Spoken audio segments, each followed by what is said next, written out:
Hi there. For many of our global followers, it's a very confusing time to be a Manchester United supporter.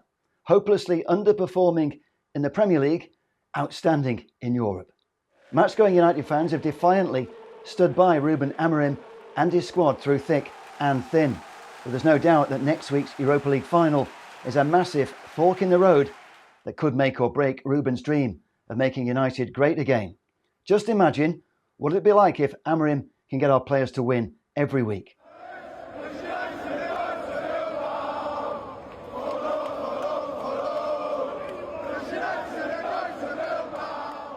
Beat Spurs and it'll be far more than winning silverware. It'll be a monumental get-out-of-jail card that could prove just as pivotal as United winning the FA Cup for Fergie back in 1990. Not just because it'll give Ruben money to strengthen our squad. God knows we need some new recruits. Just as important, it'll give our head coach precious time to show us what he can really do. Many Sporting Lisbon fans I've spoken to enthuse about how Ruben can transform a squad of players over the pre-season. And that brings me to what I really want to talk about today. One of my favourite quotes is how I always say the job of the coach is to get the best out of the players he has. The question is, how long should that take? And the answer to that one is not quite so simple. Over at our rivals Liverpool, Arne Slot certainly hit the ground running. Slot struck gold in his very first season. Whatever you think of Liverpool, and I know many out there love to hate our rivals, Slot is a top coach. He made the Anfield job look easy, but Liverpool is an extremely well-run club.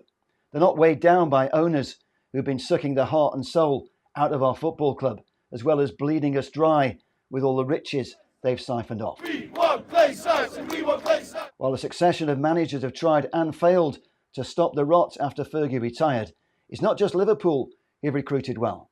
Aston Villa, Brentford, Bournemouth, Crystal Palace, Newcastle, Brighton, just to name a few, have all found managers who've made their club stronger in a short period of time.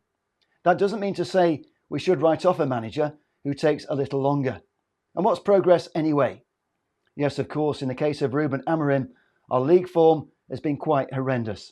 Statistically, this is officially the worst Manchester United team in the history of the Premier League.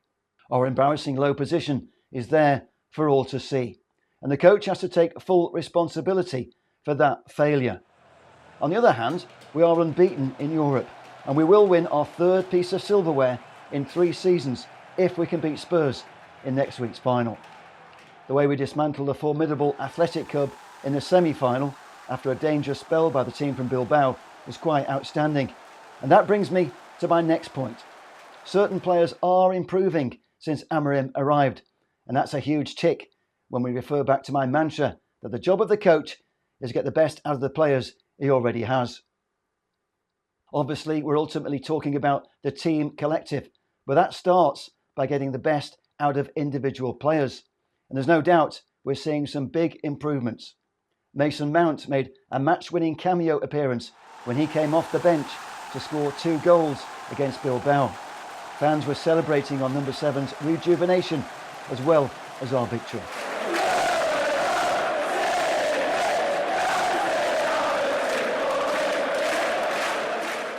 The return of Amad Diallo is another huge boost for Amorim.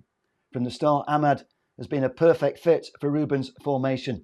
And just like Garnacho, he's a young player who can greatly improve with the right support from his coach.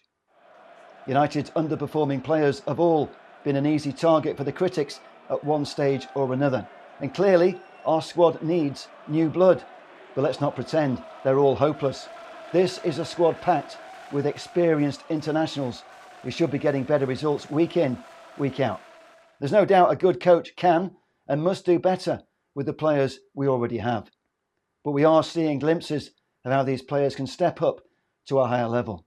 Harry Maguire has been quite outstanding at times this season, and no current United player embodies that never say die attitude better than Harry Maguire.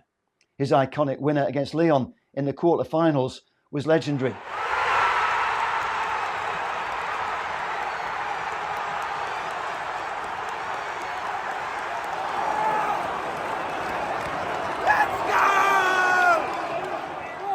Then there's a certain Brazilian who's still world class on his day.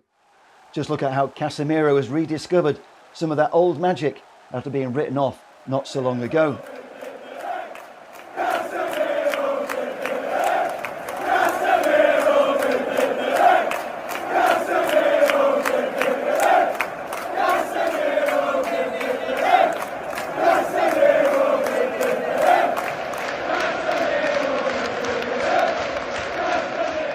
Casemiro and his family clearly love our football club.